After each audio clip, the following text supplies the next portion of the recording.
Avant de parler tactique, avant de parler des joueurs, avant même de parler du résultat, j'ai envie de prendre quelques secondes pour saluer, je dis bien, cette équipe de la République démocratique du Congo.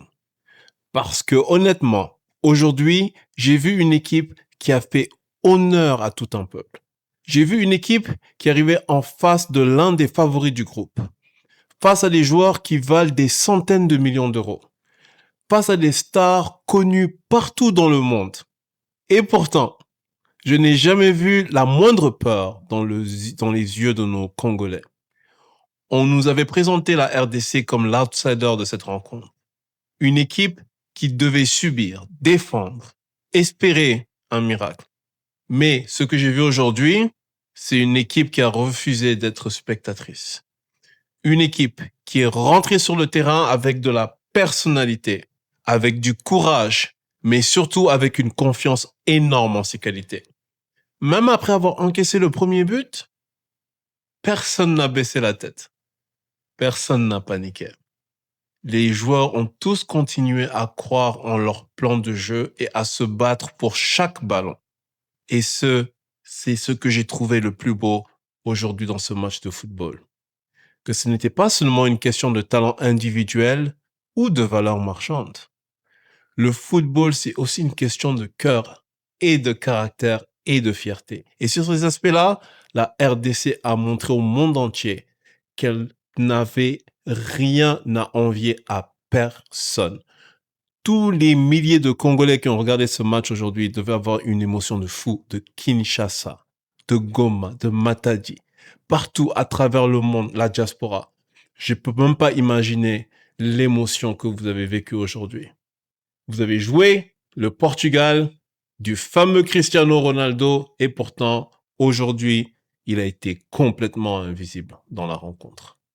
Franchement, je pense que si on m'avait dit avant le coup d'envoi que ce match allait se terminer sur un score de 1-1, j'aurais probablement été surpris. Sur le papier, le Portugal arrivait comme un grand favori. Une équipe remplie de stars, remplie de joueurs qui évoluent dans les plus grands clubs européens.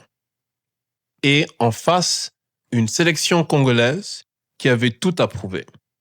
Mais après avoir vu les 90 minutes, je vais être honnête avec vous, je trouve que ce résultat est largement mérité pour la RDC. Pour moi, le match avait pourtant commencé exactement comme le Portugal l'espérait. Et je dis bien. Très rapidement, João Neves trouve le chemin défilé et à ce moment-là, je me suis dit que ça pouvait devenir une longue soirée pour nos amis congolais. Le Portugal avait le ballon, contrôlait le rythme du jeu, il imposait son jeu et semblait avoir la rencontre sous contrôle. Mais c'est justement là que j'ai commencé à avoir un petit sentiment étrange. Je me suis dit, le Portugal jouait bien sans vraiment faire mal aujourd'hui.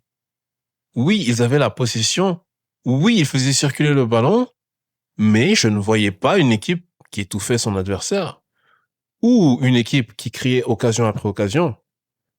Au fil des minutes, j'ai trouvé que le Portugal devenait de plus en plus prévisible. Le ballon circulait beaucoup au milieu du terrain, mais il y avait peu de mouvements qui venaient casser les lignes. J'ai particulièrement aimé le match de João Neves aujourd'hui. Pour moi, de loin, c'était le meilleur joueur portugais sur le terrain.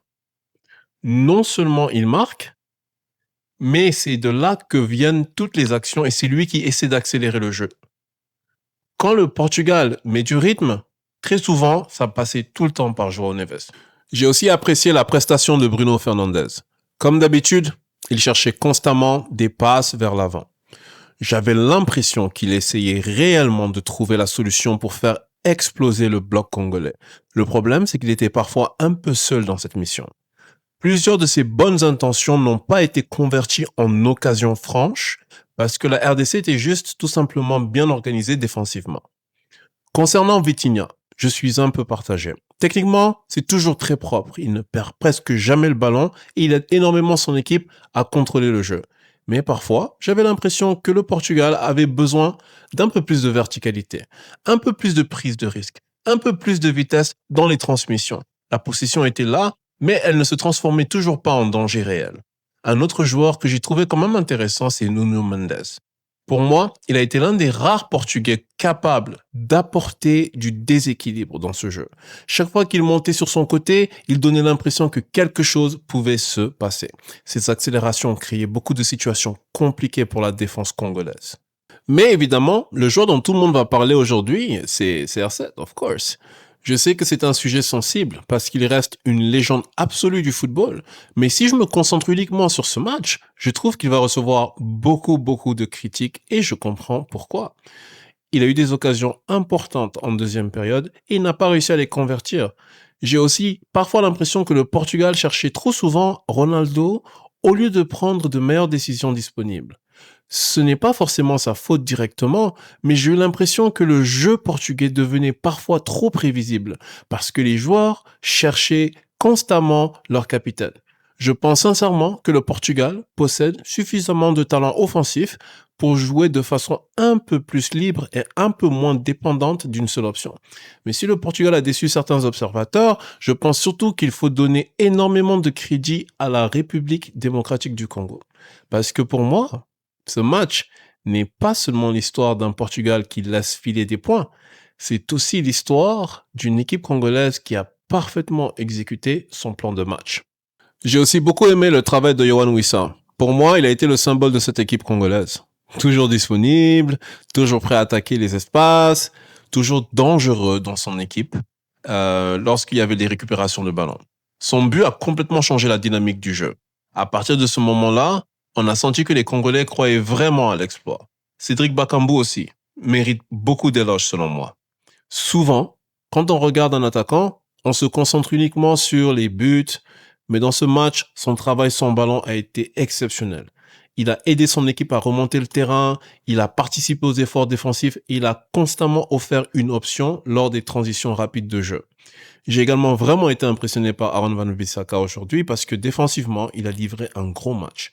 À plusieurs reprises, il a réussi à ralentir ou à neutraliser les attaques portugaises sur son côté.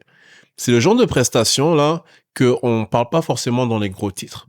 Mais c'est une prestation qui est vraiment essentielle pour pouvoir venir à bout d'une équipe aussi talentueuse que le Portugal. Et sur le plan tactique, j'ai vraiment beaucoup aimé ce que a proposé le Congo aujourd'hui. Le bloc défensif était vraiment bien organisé, le pressing était vraiment intelligent et surtout les transitions étaient vraiment rapides. Dès qu'il récupérait le ballon, il cherchait immédiatement à se projeter vers l'avant. Ils ne restaient pas enfermés dans leur moitié de terrain à avoir peur, ils avaient un plan de jeu clair et ils l'ont appliqué presque à la perfection. Au final, ma conclusion est assez simple. Oui, le Portugal a eu plus de possession. Oui, le Portugal a contrôlé la partie du match. Mais personnellement, je pense qu'il y a une différence entre contrôler le ballon et contrôler une rencontre.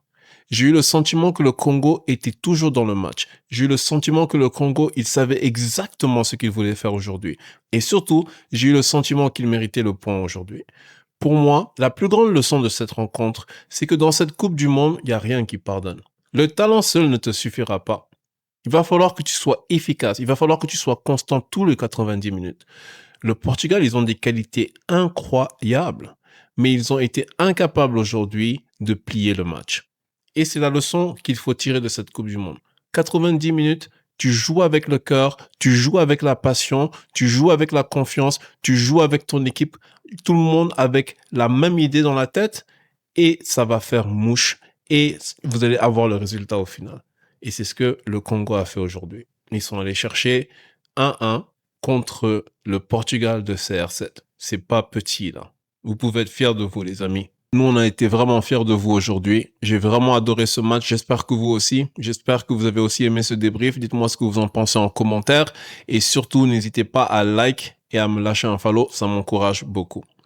Jusqu'à la prochaine vidéo. Prenez soin de vous et peace.